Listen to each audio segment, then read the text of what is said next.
President Trump accuses fired FBI officials James Comey and Andrew McCabe of committing several crimes out of resentment for his election victory. In a tweet today, the president claimed that Comey had been preparing to exonerate Hillary Clinton in that email investigation well before she was interviewed. He says the former FBI director lied about that fact under oath. The president indicated Comey, McCabe, and other FBI officials were disgruntled by the outcome of that election and acted criminally in its aftermath. Here's One America's John Hines in Washington.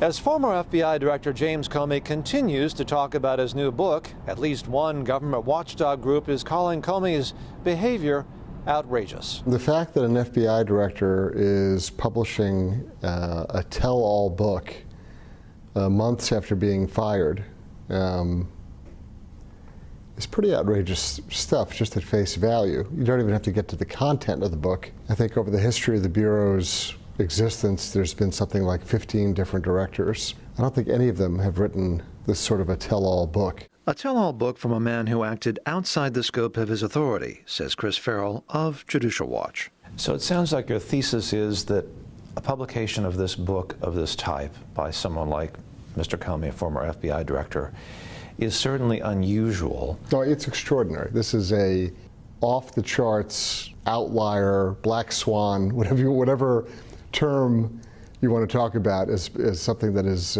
freakishly odd. That's what this book is. Freakishly odd, says Farrell, because it in a very public and remarkable way violates the confidence that is the foundation of the FBI's reputation for integrity.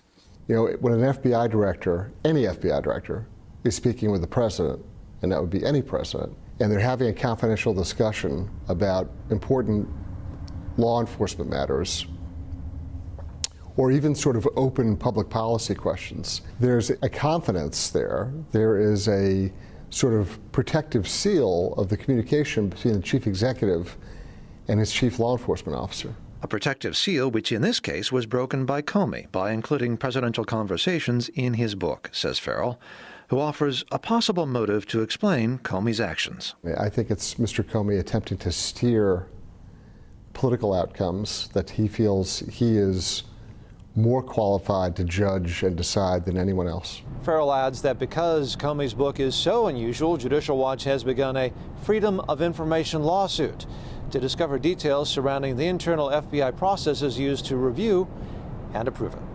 John Hines, One America News.